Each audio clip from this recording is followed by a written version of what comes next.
another episode of Bootstrapped Unicorns. I am Josh Pies, and I have the privilege of sitting today with the mayor of Orlando. Now, he's laughing because he was unelected, right? And you're thinking, I thought we voted for Buddy Dyer. No, it's not Buddy Dyer. It's Ted Bogert. And you're sitting there probably going, oh, I know who Ted is, or I've heard of Ted. And if you haven't, what's wrong with you? So I will tell you that I met Ted eons ago at the Citrus Club, where he holds court, and he has people come in from all walks of life, and he spends time with them and has meals with them, and they do business and life together in a way that is unmatched. And we're going to get into how he lives life because it affects his business in amazing ways. But there's a true story, and I'll tell it in short, and then you can help me modify this. You know this story. You I probably do. Should I have a drink? Yeah, cheers. Yes, this is one way that he and I roll together.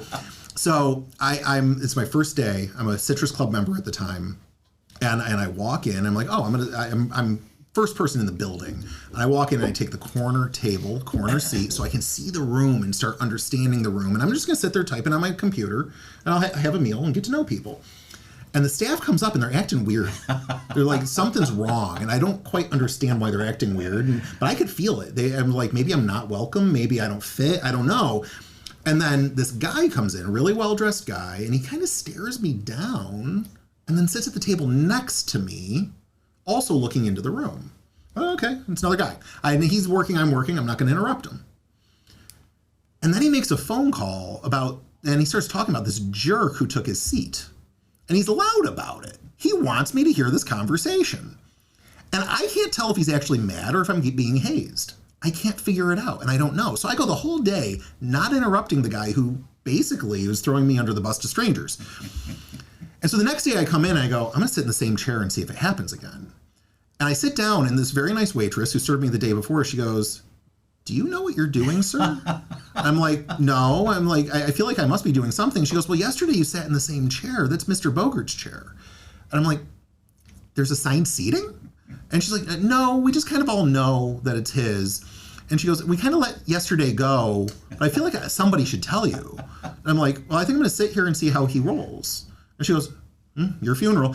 And so he comes in again and sits down, and now he's being louder about it. And this is true. There was 3 or 4 women who came in. I have no recollection of this, by the way, none. Bullshit. So people sit down with him to have a big meeting, and they're all talking about the guy who stole the chair. So I waited for the meeting to be over, and I get up and I go, hi, I'm Josh Pies, chair thief. You are? And he starts busting out laughing, and I swear this is exactly what you said to me. I can't believe it took you this long to break the silence. And then he starts laughing with this laugh. And from that day on, we have been friends. That's correct. I got hazed like crazy, and I love it. And I've always remembered that now, and I'm like, how can I do this to other people? What a great way to actually start a relationship. It was a riot. I was so glad you understood where it was coming from. I couldn't tell at first. Day one, I really wasn't sure. And I was like, and actually I was telling Tony the story before we came on and you came in, and I was like, I literally was like lifting my leg on the king, and I didn't know it. and I should make this very clear that everybody there knows that the most giving and most connected person in the room is Ted. Oh. And so for anybody to kind of disrespect Ted just makes no sense, because why would you do that to somebody like him? And now, after years of knowing you, everybody was right, and it's super cool. So I'm honored to have you here. I'm honored to be here. Thank you. And first of all, before we get anything else going, I'm going to start with straight up plug. You do a show. I do. And I would love for you to because everybody who watches this should watch that as well. So tell us about the TED Show. The TED Show, God, we're 6.5 years in, if you can believe it. Yeah. We just hit over 1,650, I think we're at, episodes. Holy crap. I know, right? It's on all the streaming platforms, but it started because of a similar situation to what you just described.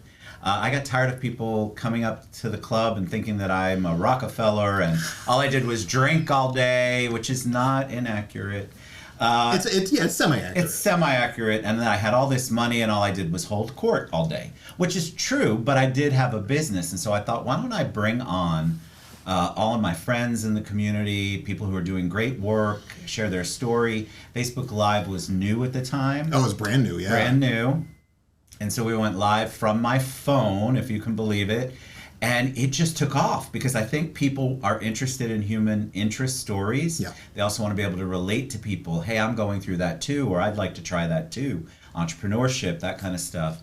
And so it just took off and kind of has had its own life. It clearly has. It really, it's changed my life. It changed my life, something I never knew I wanted to do, and I did it. That's amazing. And I remember when early on, I was one of those people that I actually didn't know how you made money. I didn't know what you did. And funny enough, it was somebody had mentioned, and then you told me the story that your parents were part of the founding cohort of people who helped start the Citrus Club. That's correct. Stacy, my wife's parents were founding members. It was her, okay. Yes, her parents were founding members 1971, so she's been going there, I won't say her age, but she's been going there since she was really little. And it's just been a part of our fabric. I mean, I've been a member on my own for 28 years. Yeah. So I've just seen all the growth, and it's just a great place for me to be centered, a foundation. Because of all the cool people that walk through those doors. Right, but it's funny though, from an outsider perspective, when you're just getting to know somebody who's got that level of depth with the Citrus Club, you seem like a legacy, almost like you could be the trust fund baby of the crowd. and then I remember one day asking you, like, how do you make money? and so we started getting into it. And so if you'll, audience permit, I'd like to unveil a little bit for you, where Ted got started in business and life, and actually some of how you make money. And then let's also dive right into what it means to have a personal brand and how you're managing yours, because you are doing so well with that. You're kind. Thank you. But so go back, like when you were a kid, what did you want to be when you grow up? I thought I wanted to be a writer. Okay. I have a degree in English. I really thought that's what I wanted to do. I didn't know how I wanted to do it, but I also knew that I wanted to make money. And most writers, unless you're one of the successful ones, don't make a lot of money. Yeah. But I really wanted to make an impact. I knew early on I wanted to do something different. I don't know, you probably heard the stories that are cliche, but I knew at an early age I was meant to do something outside of what the norm was in the environment that I was in. Yeah. And so I really went into writing. I took a lot of English classes in college, got my minor, but once I realized that wasn't going to pay the bills, I switched to finance. Just for the record, I'm not that brain. I'm not really good. Thank God everything's done on a computer now. Yeah. But I knew that I wanted to be able to provide for my family and be able to do the things that I wanted to do. Yeah. So at an early age, I really felt like I knew I wanted to be an entrepreneur. I just didn't know that was the word for it. Got it. Okay. So your entrepreneurship, I mean, when you got out of college, did you have an understanding of the direction you wanted to go? Did you meander? Like, how did you start stepping out into the real world? That's a great question. I got my master's. I have my bachelor's in finance. My master's degree is in healthcare administration with a focus in nonprofits.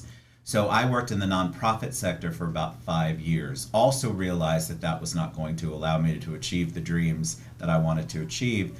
My father-in-law, the one I mentioned earlier, was a State Farm agent for 50 plus years. Uh-huh. And he knew that I was struggling. And he's like, Ted, you talk to people so well.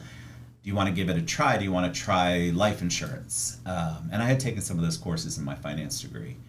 And I said, sure, I'll give it a whirl. And it just blew up. I realized, okay, I need to be in some sort of sales, marketing, business development, people relationships, and so that set the path. Then I knew, okay, this is the means for me to be an entrepreneur, because in insurance, you can be your own boss, which is basically your own boss. And so I love the taste of that. I love not reporting to anybody. I love to know that if I'm making money, it's because I'm driving the money in, and I got a taste of it and never look back. Interesting. So when you got a taste of it, were you getting a taste of it, in somebody else's brokerage? You were under somebody's tutelage? Because I feel like you've grown to a level now where you're a leader in every business you're involved in, but you didn't start there. So what does that journey look like? Start there. So I didn't have any real sales experience when I went in, but my father-in-law really saw in me that potential. He could tell that I was a natural sales kind of person. And so he's the one I give all the credit to. He showed me the ropes. He introduced me to the right people. He was a prolific networker as well. He loved people. old school kind of networker. You know, you went to their office, you met them at Morrison's cafeteria, you broke bread, and I learned from that. And so I listened and watched everything that he did, and then I just took maybe the newer technology and started to apply it differently. I started to do things differently than him. I did a lot of stuff by phone. This is way before the internet, y'all. I mean, it actually existed. I did a lot of stuff just by phone and just by meeting people. Yeah. And then networking, I fell in love with it and knew that it had to be a part of the foundation of what I was doing. Awesome. So you mentioned life insurance, though, and I know you're in the mortgage world now, yes? Correct. I still have my life and health insurance licenses and my property and casualty, because that's how I got in, was insurance. Yeah. Had several agencies that I owned, bought, sold, and then mortgages came about when I got out of insurance, but I wanted to utilize all of those relationships that I had built up over the years, and mortgage seemed to be a natural progression. Yeah. Same type of people that you get business with, same type of industry. And so once again, not being really great with numbers. I mean, Stacy does all the books at the house. I said, all right, well, I can do this, but I need to find support. And so that's been an interesting 12-year journey. Interesting. So what is that journey then when you're finding support? Is that working in inside a mortgage firm of sorts that has a support system for you so you can focus on business development? I know since I met you, you've been in, one or two of the mortgage companies, and it seems, I know your character, you're going to always find the one that will help you serve better. So I'm sure that's what you've been doing. But give me a little bit of that journey from there and trying to find those support systems and what you were looking for and what you've achieved now. Another great question. So what's interesting is, because I feel like I am more business development oriented, more marketing, more people, when you get into an industry that's financial based, they don't understand you. So I knew that I could drive business there, but I didn't want to do the paperwork. I needed to find companies that would allow me to do what I do best, which is interact with people, grow businesses, relationships, get referrals. Most of the mortgage industry at the time was the complete opposite of that. They wanted loan officers or loan originators like me to sit in the office and to just plug away at paperwork and look at tax returns. And I said, that's a waste of my time. I knew early on that was a waste of my talent and my resources. So it's been a struggle of a journey, to be honest, to find that. I've been in more than 2 companies. Y'all can look it up. Yeah, I thought it's been a couple. It's been a lot. And the reason it's been a lot is because I believe people are attracted to what I have to offer from the people and the relationship standpoint. They want a piece of it. But what they want to do is take that and put it into their little square peg and try to make me a loan officer or a loan originator that sits there and does stuff and there's no help and I've got to do all of it. And that's just not what I signed up for. So I am thankful for the journey, painful journey, because if you're somebody like me and you love people, you don't want to be stuck looking at page 14 of somebody's tax returns. Yeah. You don't want to be stuck looking at a credit report for hours trying to figure out what's going on and what's happening. You want to get with the people who are going to send you the business, not necessarily the people who have applied for a loan. Yeah. And so I landed at Dart Bank. Am I allowed to say that? You can say whatever you want, man. I landed at Dart Bank, and the great thing about where I'm at is the gentleman who I work for, even though he hates that, he understood where I was coming from because he's very similar. Lucky for him, he has both sides of the brain. I only have the one. And so he said, Ted, you don't need to be in the minutia. And I said, yeah, but everybody says that until I get on board, and then they want to put me in the minutia. Sure. He goes, I promise you that will not happen. And he has been a man of his word. So long journey, but I want to encourage people, just because you change companies doesn't make you a bad anything. Yeah. You can't stay where you're stagnant and where you can't grow and when you know it's wrong. Even if you've changed 3 or 4 times, you have to find your place. So. Well, and what I find interesting is, you live a very loud personal brand in the right ways. And part of this, and we're going to dig into this a lot, but as an observer and a friend, I'm aware that people know your character first, and your character is portable. And that's one of the things that I'm noticing. And I know a lot of people in the real estate and mortgage world. We know a lot of the same people. And there's certain ones that kind of rise to the surface where you can see their character a mile away because they live it out loud. And I don't care if they're at Mainframe Real Estate or Keller Williams or wherever they're at. Brands agnostic. I don't care about what widgets those big names have. The individual I'm observing is like, oh, that is a good human who has my best interest at heart, and they will lead me in the right direction. And I think that's what we get with a Ted, where you've lived a brand in a way where I don't care who you work for. I care that your stamp of approval is on the relationship and in the moment, because that is worth more than the company brand. That's true. And so, for somebody who's going to live with that level of integrity is portable. No employer owns your integrity. That's right. It's so important. That point is so important because I feel like people follow me because of me. They do. And I didn't always know that, but I learned early on about the personal branding, how important that was. So nobody cares what the company name is. They care about their relationship with you and are you going to take care of them.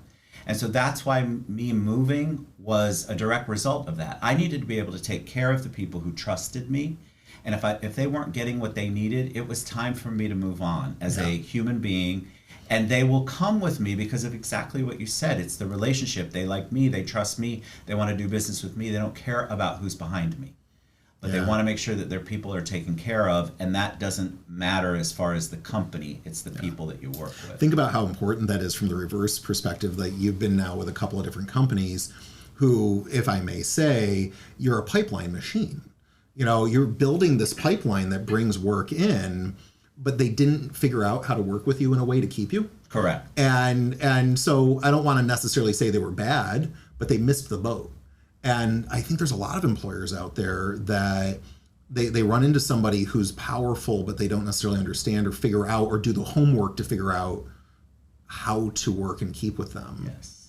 And you as an employer lose the pipeline machine when you don't figure out how to keep the pipeline machine. It's true. And you lose like you mentioned earlier, you lose the integrity and the positive reputation of the person. Yeah. Because I know at my advanced age that I bring a lot to the table. I also bring a positive reputation and integrity that people want to do business with. So when I pull away from an organization because they're not delivering on what was promised, it is hurtful. I know it hurts them. It hurts them from a brand reputation kind of. It really does. Yeah.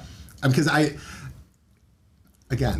watch what you do and I see that you've left a company sometimes and I go, oh, that company must suck. And it's just because if you don't want to hang out with them, I'm like, well, I don't want to hang out with them, right? Yeah. And so I like trying to extract nuggets.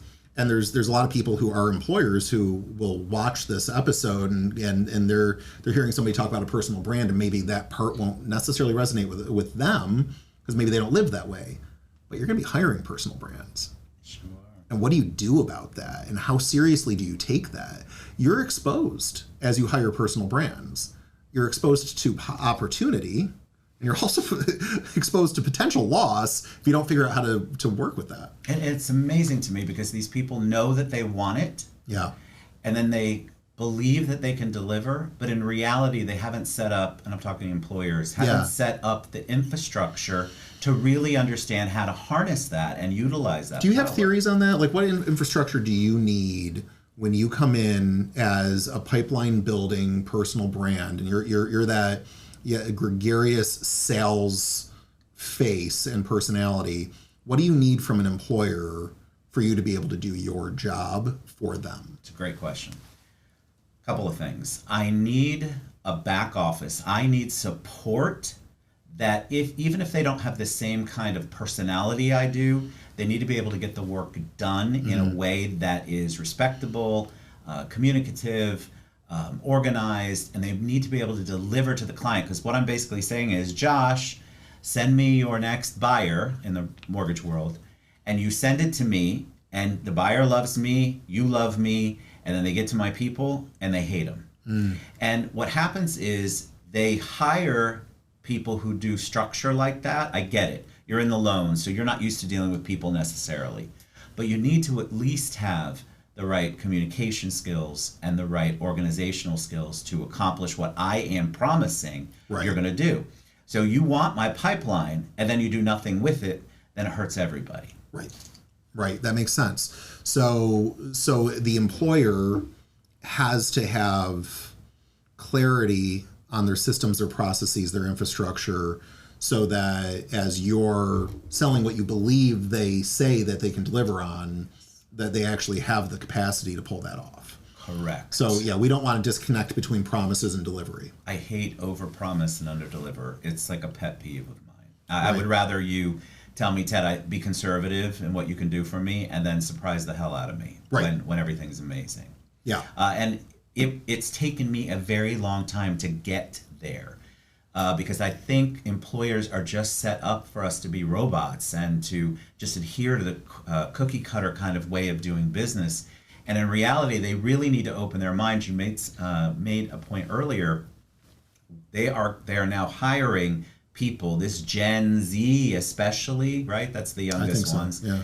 Those people are all used to having a personal brand, whether they know it or not. So when you're hiring them, they've got this social media presence. They have these followers. They are used to interacting in that way. And if employers don't catch up with that, they're always going to have this turnover. And that's why I feel like the Gen Zs are like, hell no, this is not for me. Yeah. And they'll move like that. Yeah, that makes sense. So you bring up we are living in a day where everybody who's being born now is born in the internet age, well into the internet age.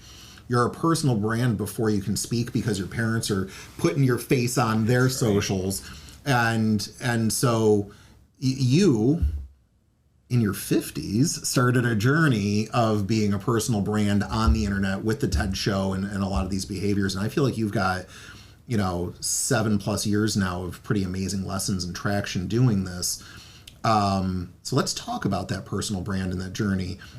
And I know you were solving the problem of awareness early on, but how do you start? Where do you start?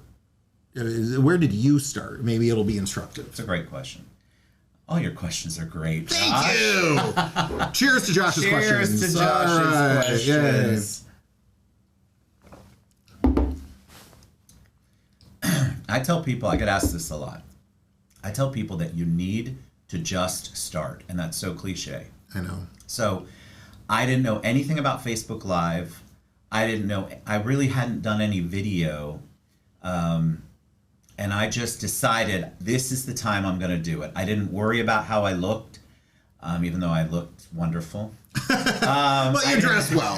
Very snappy. I didn't worry about being nervous because I'm okay with speaking, but it doesn't matter. If you're afraid of it, that's the best time. You need to take that on. Yeah. And so I think people just are they want to buy, like your place is set up beautifully.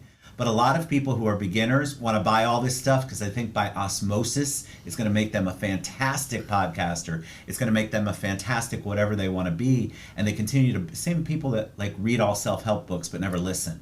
They're hoping that they get that knowledge. Yeah. And until you practice it, until you take an actual action step, you're not going to go anywhere. So I encourage people all the time. Let's just I'll have people do video with me in the moment when they talk about how nervous they are. It's super important just to start, and everything else will fall into place. Consistency is the second part. Mm-hmm. You have to be consistent. You can't just do a video, think it's great, and then 6 months later you do another one and wonder why you're rusty or wonder why you haven't gotten anything from it. You have to be consistent like you are with the podcast. You're very consistent. People know the content's going to come out. They like how it comes out. They go to your YouTube, so definitely want to subscribe to Josh's YouTube. Thank you for plugging us. You're very welcome. And you just do it consistently. Yeah. People miss out on the start and they miss out on the consistency. Interesting. Yeah, that all rings true to me, of course. And, your show is based on interviews. Rarely do I see just you. Sometimes I've seen a couple. Once in a while I get on a jag and I have to speak something. Yeah, and we started doing solo casts here is what we call them, and I think somewhere between third and fourth episode I'm going to do something on my own, and I think I like that vibe a little bit, but yours and my structure here very strategically is involving other people. Yes. What is your theory on who you invite, why you invite them on the show, how do you find your guests? And I guess the question is why. Why these people? What does it do? What does it do for them? What does it do for you? So, the original impetus, obviously, was that I wanted people to know that I actually work. And I decided to tap into, I've always been super involved in the community. And I decided to tap into the people who I knew could share something that had either impacted me before or I knew of their story. I knew almost immediately that this had to be about human interest, human story, human journey, and then business, instead of business first and then get a little bit of humanity in there. Yeah. And so leading with that, people began very early on to come out of the woodwork. People began to reach out to me. Hey, Ted, I've got this nonprofit. Hey, Ted, I have this candidate running. Hey, Ted, I'm a cancer survivor. And so that's how it kind of took on a life of its own, leading with what was important to me, which is showing the journey and showing their story, sharing their story. That opened up a ton of doors. What it does from a strictly selfish kind of perspective, it opens doors for me to places and people that I may not get into that can and do impact my business side, the part that actually makes me money, because the show does not make me money directly. Right. Indirectly, 100%. But I feel like the show allows me to meet, because people want to tell their story. Most people do. Boy, don't they? Yeah. They really do. They're hungry for it. They just don't have the platform. They don't feel the trust. So I feel like we have enough of a reputation where that trust is there, and they will come on and share. Once they share and they realize this kind of interaction you and I are having, then they feel comfortable with me, and then it's a natural question to go, hey, let's talk about business. I very rarely have to ask anybody to talk about that, and so that's what the show has done for me. It's opened a ton of doors, and I'm also a big believer that money isn't the only currency. Getting into my favorite restaurant when you can't, being invited to things that will open more doors to me because of the show. There are so many other currencies that are out there, and I think that that is the value that the show has brought for me. I know you're uncomfortable in front of people, but do you enjoy it, or is it just something you have to do? I absolutely love it. Every second of it. I do. I love talking to people. I really do love listening to their story. Yeah. I'm motivated. I'm inspired. I think it feeds my soul. I love to have people share what they want to share, give them the space to speak, because a lot of times it's the only time they've shared the story, or it's certainly the only time somebody's been listening to their story. And so I love gift.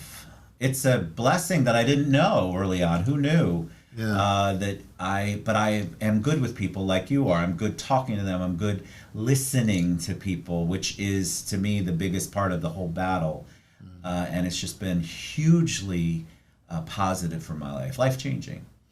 It seems like it has been opening doors for you, because I know, well, for instance, I remember I reached out to you for American Lung Association's Lip Sync for Lung Battle.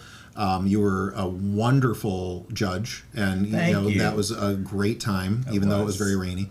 I remember, but we had a blast. It was a good event. Shout out to the personal handler that got assigned to me, that held the umbrella and my drink while I was on the microphone, by the way. That all went really well. You know what? It's a whole bunch of people with big hearts, and they're all ready to serve each other. It was beautiful. And so, that went very well. But so you get asked to do a lot in the nonprofit world, which I didn't know your master's was in nonprofit work. And how cool that this is coming full circle, where you get to serve so many nonprofits and be so helpful. But it seems like, the TED show and the TED persona has been opening the door to a lot of really cool asks and some really interesting guests. I was joking about Buddy Dyer earlier, knowing full well he's been on your show. He has. And the mayor of the 18th largest city in this union is like, yeah, sure, I'll come on Ted's, Facebook Live. I mean, it could sound so pedestrian if you're just like, yeah, I'm going to hang out with him on his cell phone. But look at what you're accomplishing and how it's turned into something. The mayor is hanging out with you on your show. It was surreal. I asked him to be on a special episode. I think it was 100, maybe. And I had interaction with him because I'm sort of on boards, and we kind of run in that same political types arena. And I reached out, and immediately his people said yes. And then they said, what are the questions? And so this is one thing. I'm not a pre-question person. You're obviously. Yes.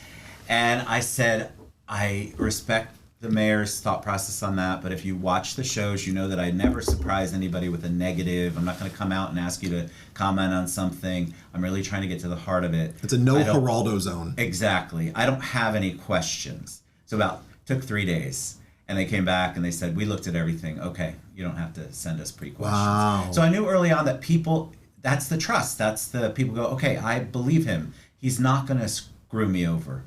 I've turned people away from the show because all they want to do is bash other people, and that's just not my show. Go on Jerry Springer if that's what it is. But I have been blessed. Like I had Congressman Frost on the show, youngest congressman. He's from Florida. He's from Orlando. Powerful testimony, and to think how close he is to all of that stuff that we see on the news all the time. I've had best-selling authors. I've had movie actors. I mean, just anytime they have a story, I'm just so motivated and inspired.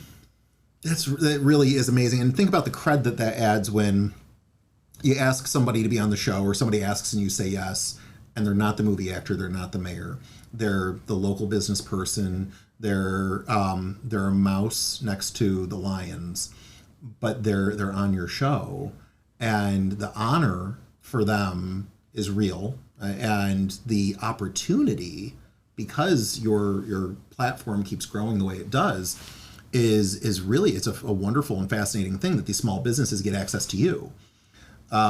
It feels like your personal brand is very successfully got this just kind of circular giving experience that, the next great thing leads to the next opportunity for someone else, and that someone else gets this next opportunity and pays it back to you. Accurate, completely accurate. Everything I do, again, from an early age, has been in this servant kind of giving leadership type thought process, even though I didn't know at an early age that's what it was. And that has served me so well without me knowing how well it served. Like I don't go into it with that, but because you have that heart and you have that mindset, everything, I'm a faith guy, so God, the universe comes together, and it's trying to feed you as much beautiful gifts as it possibly can. And I think a lot of that has to do with where your heart is. Yeah. Do you ever look at the show and all of your personal brand efforts and try to put a KPI around it where you're like, okay, now I have an indicator and some numerical something where I go, yes, this is working? Or is this led by gut? Great question. Totally by gut. I knew that was the answer. I look sometimes at the stats because, I have one of those creator pages and the show has its own page. I look at the stats sometimes, and I'm always amazed at the stats. Anytime, even though I've been doing it for 6.5 years, anytime I see the stats, I'm like, oh my God, that many people watched that episode, or that many people we've reached in a week. Those kinds of things are awe-inspiring to me, and sometimes I can't believe it, but I don't think about it. Some of my most successful shows have been successful because it's made an impact for the person who was on it, either with their nonprofit or the story that they were trying to do. Which is amazing. And to me, that's all that matters. Some of those are the least viewed, but it's funny because you and I both know that the stats with any of the social media platforms, I kind of take them with a grain of salt from me. Mm-hmm. But the impact, people are watching, people are paying attention. They may not watch the whole show, but they'll get the gist of it. Yeah. They may just see the post where I'm talking about who the guest is, and that's enough for them. They're like, oh my God, I like him. I want to do business with him. People will come up to me on the streets and say, I've seen the TED show. People will comment on a show that I didn't think anybody really watched. And they're like, that was beautiful. Your guest was amazing. It's weird how that happens. It's crazy. I had a good friend of mine reach out a handful of years ago, and he goes, hey, I quit my job because of you. And I was like, what? I said, how's your family? You guys okay? Right. He's like, no. I have never been happier. I listened to your show. You were right. I quit. I went and found my dream job. I start next week. I just wanted you to know, thank you. Keep doing what you're doing. Like, come on. It's beautiful. And then last week I had somebody reach out again where he's like, you don't know the impact your show has had on me. And I'm like, tell me. And he's like, I make different decisions now. I'm like, different, better decisions? And I'm like, yeah, I'm more confident. I feel like I'm actually going to accomplish something. Like, I'm hearing these things. I'm like, my show. You sure you got the right guy? And I know that's happening in your world too. And that really, you're right. Money only matters so far. When you find out that people feel more confident, they feel happier, they feel like they've got direction and destiny. If we're helping them with that, that's brilliant, freaky, and wonderful things. Such a good thing, right? Yeah. How beautiful that they shared that with you, though. I know. I'm really honored. I Awesome. don't feel like you or I would probably get a ton of feedback like that, but when you get it, you just like cling on to it. And almost always when I'm dealing with something, some kind of feedback like that will come into play. I'm like, okay, that's awesome. Yeah. That's really awesome. Does Dart ever give you feedback saying, how long have you been with them? Long. Okay. 4 months. 4 months. Okay. 2 months. No, 2 months. Sorry. Oh my God. 2 months. Okay. Yes. So we probably don't have feedback yet. Because what I was going to ask, and maybe you've got something that will connect to this, is, the employer obviously believes in you, trusts you enough to say, hey, you're on my team. They are looking for a new performance level in their business as a result of having you on. And then I guess my curiosity is your work paying off for the people that are business-wise financially associating with you? And I guess another way of measuring that might be, has your personal income changed? And I don't need to know what your statements are, but do you and Stacy feel like you're like, oh yeah, that TED show is worth it. It's this life behavior that we have does actually have a financial benefit. And again, I don't want to know what your financial stats are. We don't need to look in your pocketbook. But I think there's probably going to be a lot of people who look at this and go, okay, I get the social aspect. I love how fulfilling it is. Fulfilling matters. But if I can't eventually put more money into my retirement, I'm going to have to do this till I'm dead. And actually, you're going to do this forever, aren't you? Of course. Yeah, same here. So I'm going to choose to live this life the way I live it. Exactly. But even so, maybe you want to slow down a little bit after, Yes. 92? Is that your number? I think that's probably my number. 92. Yes. Not that early. Yes, 92. But yeah, I can tell you, I know for me, my business benefits the more I do these shows. Can you give us any inkling on how the numbers feel for you? Again, a great question. So Stacy would have a separate answer. Okay. Because she's a numbers person. Yeah, of course. I've never had sponsors for the show. So the show itself is not a money maker. Yeah. In the strictest sense of financial look at the books kind of scenario. Yeah. But it has opened doors, and I think if I actually sat down and said, this is why I have this piece of business, this is why I have this piece of business, this is why I have this relationship, the amount of money would be uncalculable. Got it. Incalculable. It has sustained my family, made us successful. I've traveled the world. I get to live in a beautiful home. If you just look strictly at the show as the show itself in its own entity, you won't see that. That's why I talked about different currencies earlier. Right. The currency it's done is door opening, and Yep. for me, that has allowed the money to come in. Yeah, and it's interesting. I feel like there's this duplicitous reality for a lot of businesses that if we don't buy into this duplicitous reality, the ones who don't won't last. And I think you're living it. I think I'm living it. And I think a lot of really good businesses are where, okay, I sell something, but I'm going to create this other thing, this show, this experience of my personal brand, and live this almost louder than the thing I sell, which seems exactly what you're doing. And as you build that goodwill, that trust, and that understanding of what your personal brand is and the ethos that you live, people will go, all right, how can I work with you? What can you do? Or I think I've observed that you sell this thing. May I buy it? And it does raise the station. If you're just out there saying, hey, I sell this thing. Oh. Hey, over here, I sell this thing. And you're just Pet raising, peeve. the hard sales thing doesn't work anymore. No. And so I think without your show, you might be a version of Ted would be a limping version of Ted in the same way that I know we would not be as successful as we are. Correct. No, I think that the show itself, because we don't lead with business like you just mentioned, I think people who lead with business at anything, events, networking, pet peeve too, if you throw your business card at me before you've even asked me anything, then I'm probably turned off. And I think, but I think the reason why that kind of stuff happens is because people are trained to be like that. People are trained, or at least they think they're being trained, to be a super ninja when it comes to business, business, business. And they're afraid or they're a little bit shy about sharing anything personal. Yeah. And so until they begin to open that up a little bit, I do business better with people who have opened up a little bit, who I know that there's a dark side, a sad side, a not successful side, and who I know that are being authentic and vulnerable. People do respond to that. Yeah. If you want to just throw business cards or talk about mortgages all day, I'm not your person. I'm not your person to be around. You're probably not the person for the show. I've actually turned guests down because they want to make the show kind of like a QVC and they want to sell all their goods. And I'm like, oh, we're not going to talk about that. I mean, you can talk about it when I ask you the questions and we can give a shout out, but the show is not about you telling me all about your $2,700 program, coaching program. I had somebody like that. I'm sure you've had 100 somebody's like I that. have. There's a lot of them. And they're almost the hardest people to deal with because they're used to coaching, but they don't know how to be coached. So it's just a fascinating thing. If you lead with love and what your passion is and your servant leadership, your business will find a way to be successful. You mentioned the self-help crowd earlier, and I heard somebody the other day joke about how it's shelf help. You know, it's because you buy the book, you read the book, and you put it on the shelf. Yeah, sure. There's no internalization, there's no change, there's no inspiration, no nothing.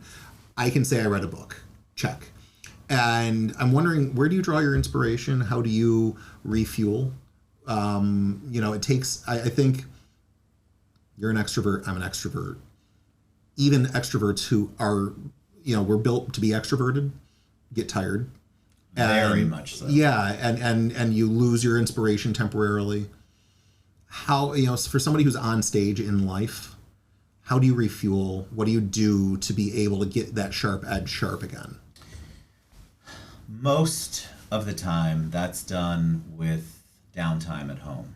Okay. Are you ever home? It seems like you're always out. That's the crazy part about social media. It can look like I'm out all the time, and I do a lot of events and a lot of meetings, don't get me wrong. But like last weekend, I spent the entire weekend at home. I don't think I showered. I'm just sharing TMI because all I wanted to be was comfortable. I still worked like my work, but I did it at my own pace. I didn't have to be on, like you mentioned earlier. I didn't have a show to do. I didn't have any Zooms. All I did was decompress. Yeah. And to me, that's all about me on my phone, still working. Yeah. But I've got some, a little light murder is what we call it on the show, some kind of homicide for the holidays or one of those insane ID shows. Am I allowed to say that? Oh no, you're totally okay. allowed to. I was trying to figure it out because unfortunately I heard a little light murder. I'm like, crows? What's going on? But okay, so you're into those shows. They're background noise that I like. I like Keith on Dateline. I love anything that's kind of a documentary that has a mystery. I can't watch a show where I have to be 100% focused on it. I have a hard time with that. So this past weekend, all I did, I sat, I pet the dog, I spent time with Stacy, did a whole lot of nothing as far as my week usually looks like, and then it's balls to the wall during the week. Yeah, that makes sense. That makes a lot of sense. But I think you have to do that. You have to find what it is that relaxes you. A lot of times I think people over-relax too, and then they have a hard time building up their momentum. So finding that balance for me has always been, I have a full bar at home. I rarely drink at home. My people will know me as a drinker. So during the week, I love to drink, have a cocktail, go to 4 events a week. At home, I sit and I stare at the pool, at the dog, at Stacy, and I look at the bar and then I never touch it.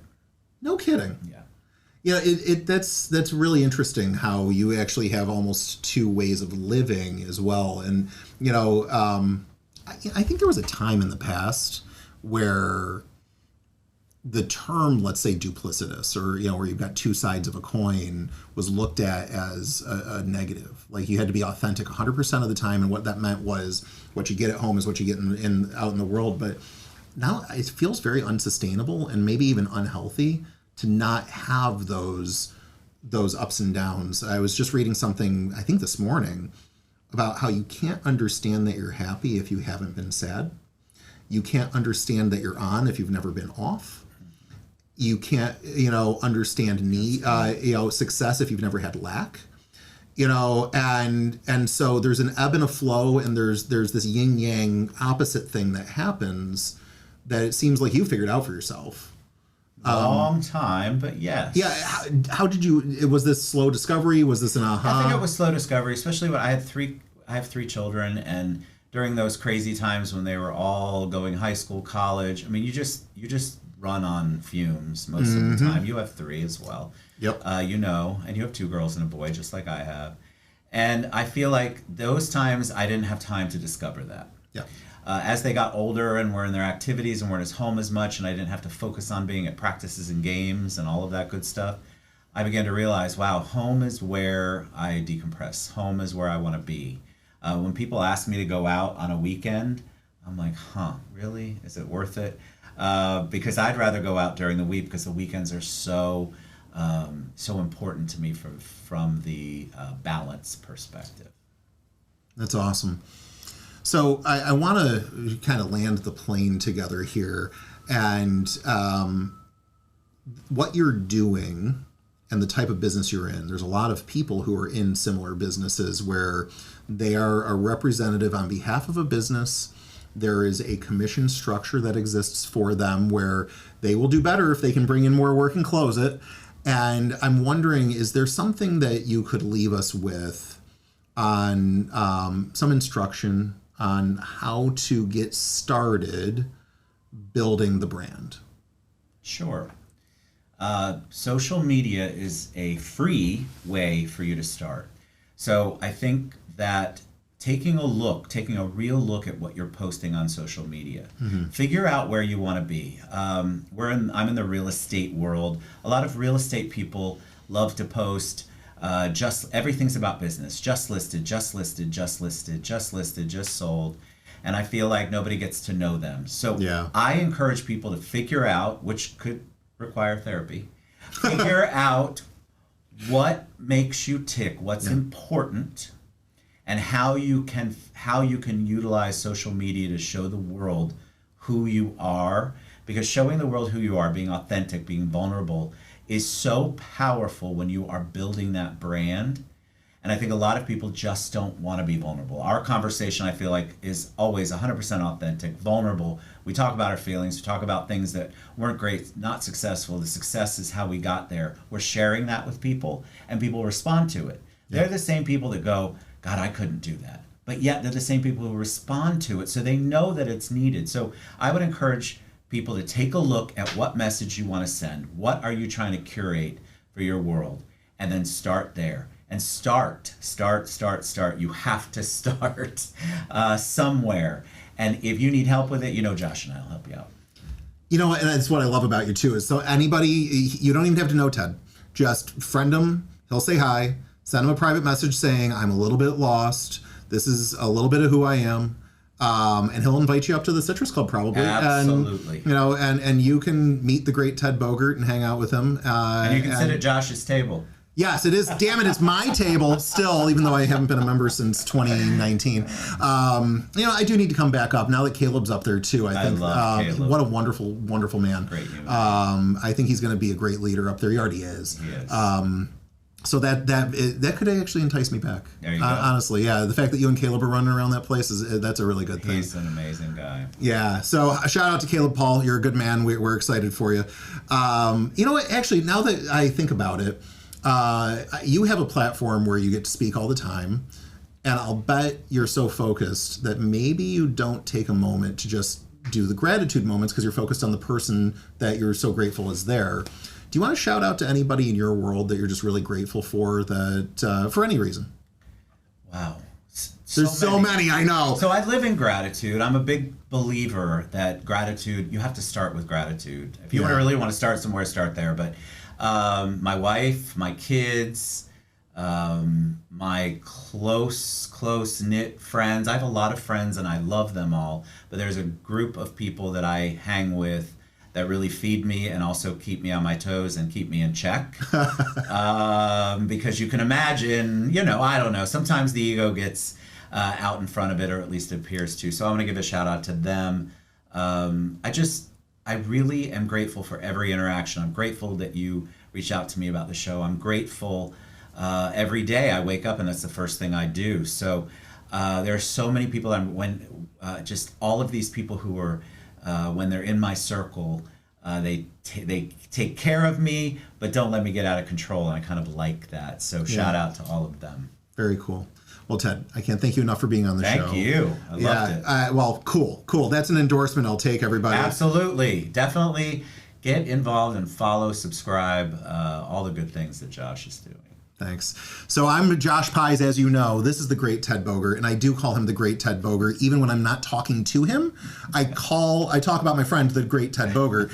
And if you haven't watched his show, The Ted Show, you will get exactly what he described when you watch it. And it's usually inspiring and informational. If you're local to Central Florida, it's almost a must because you also learn about what's going on in the area and you understand the values of Central Florida better. And there's so many transplants coming into Central Florida. I think it's actually just wise if you're a transplant to go ahead and follow it because it'll help you figure out your new home. So, and that just kind of came to me right now, but it's really true that, you've got a lot of the great people who are Central Floridians grafted in or long-term, and we get to learn a little bit about what it means to be Central Florida. But even out of the area, you're going to get inspiration, and I think that's a wonderful thing. The next episode, as you know, if you've been watching this, I have no clue what it's going to be, but I promise you it's going to be high value, and hopefully you'll get something from it. Go find The Ted Show, subscribe, like, do whatever you got to do to follow that. Subscribe, like to Bootstrapped Unicorns. We did just start releasing in the podcast ecosystem last week, and what we've done, which I think you're following, and so you know this, we're doing a 3-month lag. So episodes 1 and 2 are live as of the time I'm speaking right now. Those came out in September, October timeframe on YouTube. And so we are going to catch it up a little bit, but we'll always be about a month and a half off. So if you're wondering what's coming out in audio and you're listening to this right now, go subscribe to YouTube and you're going to actually get ahead of the game and you'll know what's coming. But otherwise, wherever you're comfortable listening to us and interacting with us, go find us there because we're probably there. And we care about your entrepreneurial journey. And if you're listening to this because you know an entrepreneur that you care about, we care about you and them. That's why we're here. That's why Ted does what he does. We can't wait to see you on both of our next episodes. Absolutely.